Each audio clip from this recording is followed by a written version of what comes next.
Hello friends, Seemas kitchen കൾച്ചേഴ്സിൻ്റെ ഇന്നത്തെ ഒരു പുതിയ വീഡിയോയിലേക്ക് എല്ലാവർക്കും സ്വാഗതം. ഇന്ന് ഞാൻ ചക്ക വെച്ചൊരു ഹൽവയാണ് ഉണ്ടാക്കുന്നത്. ഇപ്പം ചക്കയൊക്കെ ധാരാളമായിട്ട് എല്ലായിടത്തും ഉണ്ടല്ലോ. അപ്പം നമുക്ക് വീട്ടിൽ തന്നെ നല്ല സ്വാദുള്ള ചക്ക ഹൽവ ഉണ്ടാക്കിയെടുക്കാം. സാധാരണ നമ്മൾ ചക്ക വരട്ടി വെക്കാറുണ്ട്, ചക്ക ഹൽവ ഉണ്ടാക്കാറുണ്ട്, ചക്ക പായസം, ചക്കയട അങ്ങനെ എല്ലാം ഉണ്ടാക്കാറുണ്ട്. ഇപ്പം ഈ സമയത്ത് പക്ഷെ ചക്ക ഒരല്പം കുറവാണിപ്പോൾ. കഴിഞ്ഞ വർഷമൊക്കെ ഇഷ്ടംപോലെ ചക്ക ഉണ്ടായിരുന്നു ഇവിടെ. അപ്പം ഞാൻ വലിയ ഉരുളിയിലൊക്കെ പുറത്തൊക്കെ വെച്ച് ഒത്തിരി ഹൽവയൊക്കെ ഉണ്ടാക്കിയായിരുന്നു. പക്ഷെ അന്നൊന്നും വീഡിയോ എടുക്കാൻ പറ്റിയില്ല. ഇപ്പം നമുക്ക് ഈ വർഷം ചക്ക വളരെ കുറവാണ്, എല്ലാം ചീത്തയായിപ്പോയി. അപ്പം നമുക്ക് വീഡിയോയിലേക്ക് പോകാം. അപ്പം ഞാനൊരു വളരെ കുറച്ച് മാത്രമേ എടുത്തിട്ടുള്ളൂ, ഒരു 10-30 ചുള മാത്രമേ എടുത്തിട്ടുള്ളൂ ചക്ക. അതൊന്ന് മിക്സിയിൽ അരച്ച് വെച്ചിട്ടുണ്ട്. പിന്നെ ശർക്കര, തേങ്ങാപ്പാൽ, അരിപ്പൊടി, ഇത്രയും സാധനങ്ങളാണ് ഞാൻ എടുത്തു വെച്ചിരിക്കുന്നത്.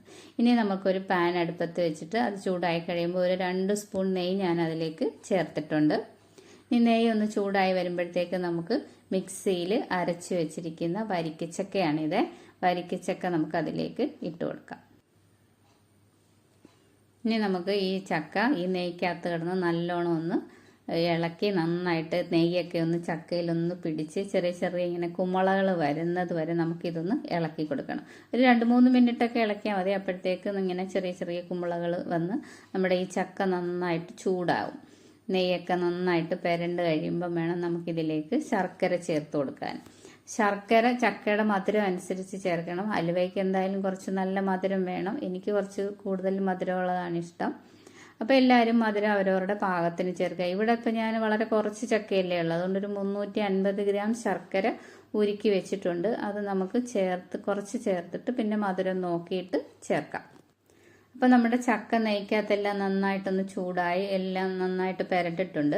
ഇനി നമുക്കതിലേക്ക് നമ്മൾ ഉരുക്കി വെച്ചിരിക്കുന്ന ശർക്കര ഒരു 3/4 ഭാഗം ഞാൻ ഒഴിച്ചു കൊടുത്തിട്ടുണ്ട്. ഇനി ഈ ചക്കയും ശർക്കരയും കൂടെ നന്നായിട്ട് ഇളക്കി കട്ടയൊന്നുമില്ലാതെ നന്നായിട്ടൊന്ന് യോജിപ്പിച്ച് ഒന്ന് തിളച്ച് വരട്ടെ. നമ്മളിത് നന്നായിട്ട് ഇളക്കിക്കൊണ്ടിരിക്കണം. ഇച്ചിരി കൈക്ക് പ്രശ്നം വരുന്ന പരിപാടിയാണിത്. കുറേ സമയം നമ്മളിത് ഇളക്കിക്കൊണ്ടിരിക്കണം. അപ്പോൾ നമ്മൾ കൈ എടുക്കാതെ കുറേ സമയം ഇത് ഇളക്കിക്കൊണ്ടിരിക്കണം. കുറച്ചൊന്ന് തിള വന്നു കഴിഞ്ഞാൽ നമുക്ക് ഫ്ലെയിം ഒന്ന് കുറച്ച് വെക്കാം. അടിയിലൊന്നും പിടിക്കാതെ, നല്ല നോൺ സ്റ്റിക്ക് ആണെങ്കിൽ അടിയിലൊന്നും പിടിക്കത്തില്ല. നമ്മൾ ഉരുളിയിലൊക്കെ വെളിയിൽ വെച്ച് ചെറിയ തീയിൽ വേണം ഇത് ഉണ്ടാക്കിയെടുക്കാനായിട്ട്. അപ്പോൾ നമ്മുടെ ശർക്കരയ്ക്കകത്ത് ചക്കയൊക്കെ വേവുന്നുണ്ട്. അപ്പോഴത്തേക്ക് നമ്മൾ ഒരു തേങ്ങയുടെ 1/4 പാലാണിത്. അതിലേക്ക് ഞാനൊരു 3 സ്പൂൺ അരിപ്പൊടിയാണ് ചേർക്കുന്നത്. ഞാനിപ്പം മിക്സിയിൽ പൊടിച്ച അരിപ്പൊടിയാണ്, എന്നിട്ട് അതൊന്ന് അരിച്ചെടുത്തതാണ്, വറുത്ത പൊടിയൊന്നുമല്ല. അത് ഞാനൊരു 3 സ്പൂൺ ഈ തേങ്ങാപ്പാലിലേക്കിട്ട് ഒന്ന് കലക്കിയിട്ടുണ്ട്. നമുക്ക് തേങ്ങാപ്പാലും പൊടിയും വേറെ വേറെയും ചേർക്കാം. ഞാൻ പിന്നെ ഇതിനകത്തേക്ക് ചേർക്കുന്നതേ ഉള്ളൂ. അപ്പോൾ നമ്മൾ തേങ്ങാപ്പാലിൽ അരിപ്പൊടി ചേർക്കുമ്പോൾ പിന്നെ വെള്ളം ഒന്നും ചേർക്കേണ്ട കാര്യമില്ലല്ലോ, അതുകൊണ്ട്. അല്ലെങ്കിൽ നമ്മൾ വെള്ളത്തിനകത്ത് അരിപ്പൊടി കലക്കണ്ടേ. അപ്പോൾ ഈ തേങ്ങാപ്പാലിൽ ഞാനൊരു 3 സ്പൂൺ അരിപ്പൊടിയാണ് നന്നായിട്ട് ഇളക്കിക്കൊണ്ട് അതിലേക്ക് ചേർക്കണം, അല്ലെങ്കിൽ അരിപ്പൊടി അടിയിൽ പോയി കട്ട പിടിക്കും. ഇനി നമ്മൾ കൈയെടുക്കാതെ നല്ല രീതിയിൽ ഇളക്കി കൊടുക്കണം. ഇനി ഇളക്ക് ശരിയായില്ലെങ്കിൽ ഈ അരിപ്പൊടി അടിയിൽ പോയി കട്ട പിടിച്ചിങ്ങനെ കിടക്കും. അങ്ങനെ വരാതിരിക്കാൻ വേണ്ടി നമ്മൾ നല്ല രീതിയിൽ തന്നെ ഇളക്കിക്കൊണ്ടിരിക്കണം. ഇത് നന്നായിട്ട് ഇളക്കി അരിപ്പൊടി തേങ്ങാപ്പാലും എല്ലാം ഇത് നന്നായിട്ട് യോജിച്ച് തന്നിട്ടുണ്ട്, ഒട്ടും കട്ടയില്ലാതെ. ഇനി ഇത് കട്ടയാകാൻ തുടങ്ങുന്നതിനനുസരിച്ച് നമ്മൾ നെയ്യ് ഒഴിച്ചു കൊടുത്തുകൊണ്ടിരിക്കണം. ഇപ്പം ഞാനൊരു 2 സ്പൂൺ നെയ്യ് ഒഴിച്ചു കൊടുത്തിട്ടുണ്ട്. ഇനി നമ്മളിത് ഫ്ലെയിം കുറച്ച് വെച്ച്, ഇത് തെറിച്ച് നമ്മുടെ കയ്യിലൊക്കെ വീഴും. അതുകൊണ്ട് നമ്മൾ ഫ്ലെയിം ഒന്ന് കുറച്ച് വെച്ച് ഇളക്കിക്കൊണ്ടേയിരിക്കണം. നെയ്യും നമ്മൾ ഇടയ്ക്കിടയ്ക്ക് ഇങ്ങനെ ചേർത്തുകൊണ്ടിരിക്കണം. ഇപ്പം ഞാനൊരു 4 സ്പൂണോളം നെയ്യ് ചേർത്തിട്ടുണ്ട്.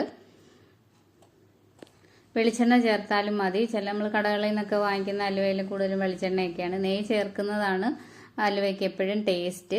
പിന്നെ നെയ്യ് അധികം വേണ്ടാത്തവർക്ക് സൺഫ്ലവർ ഓയിലോ വെളിച്ചെണ്ണയോ ഒക്കെ ചേർക്കാം. അപ്പോൾ ഇളക്കുന്നതിനകത്ത് നമ്മൾ ഒട്ടും മടി വിചാരിക്കരുത്, നല്ലവണ്ണം ഇളക്കിക്കൊണ്ടിരിക്കണം. അപ്പോൾ ഞാൻ ബാക്കി ശർക്കരയിൽ നിന്നും കുറച്ച് ശർക്കരയും കൂടെ ശർക്കര പാനിയും കൂടെ ചേർത്തിട്ടുണ്ട്. മധുരം നോക്കിയിട്ട് കുറവായതുകൊണ്ട് ചേർത്തതാണ്. അപ്പോൾ അവരവരുടെ പാകത്തിനനുസരിച്ചൊക്കെ മധുരം ചേർക്കുക. എന്നാലും ഇച്ചിരി മുന്നിട്ട് നിൽക്കണം ഹൽവയ്ക്ക് മധുരം. അപ്പോൾ ഇനി ഇളക്കുന്ന കാര്യത്തിൽ നമ്മൾ ഒട്ടും മടി വിചാരിക്കരുത്. നന്നായിട്ട് ഇളക്കി അടിയിലൊന്നും പിടിക്കാതെ നോക്കിക്കോണം. കുറച്ച് സമയം നമ്മളിത് എടുക്കണം. ഇത് 1 മണിക്കൂറത്തെ ജോലിയാണ് ഈ അലുവ സെറ്റായി വരാൻ വേണ്ടിയിട്ട്. അപ്പോൾ നമ്മുടെ അലുവയൊക്കെ ദാണ്ട് ഇളക്കി ഒരുവിധമൊക്കെ ഇങ്ങനെ കുറുകി വരുന്നുണ്ട്, കണ്ടില്ലേ? ഇത് നമ്മൾ അവസാനം ഇത് പാകമാകുമ്പോൾ നമ്മുടെ ഈ പാത്രത്തിൽ നിന്ന് ഇതിങ്ങനെ വിട്ടുവരും. അപ്പോൾ ഇട്ട് വന്ന് നമ്മുടെ നെയ്യൊക്കെ തെളിഞ്ഞ് വെളിയിലേക്ക് വരും, നമ്മൾ ഒഴിച്ച നെയ്യൊക്കെ. അതാണ് ഇതിൻ്റെ പാകം.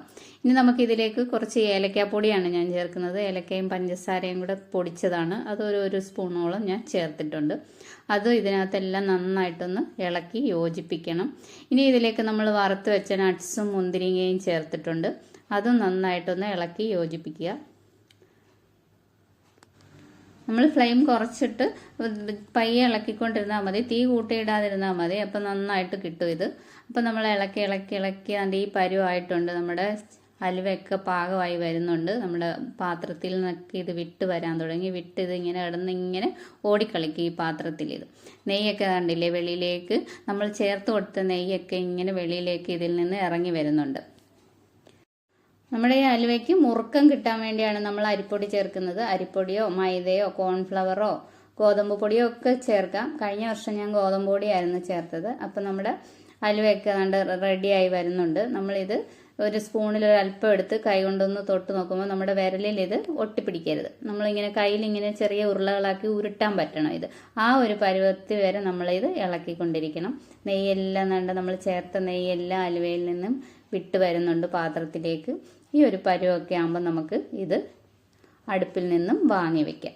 എന്നിട്ടൊന്ന് ചരിച്ച് വെച്ചാൽ ഈ നെയ്യ് ഇങ്ങനെ സൈഡിലേക്ക് ഇങ്ങനെ വന്നോളും. ബാക്കി നമുക്ക് കോരി എണ്ണ തൂവിയ ഒരു പാത്രത്തിലേക്ക്, നെയ്യാണ് ഞാൻ തൂവിയത്, നെയ്യ് തടവിയ ഒരു പാത്രത്തിലേക്ക് നമുക്ക് ഇത് കോരിയെല്ലാം സെറ്റ് ചെയ്ത് വെക്കാം.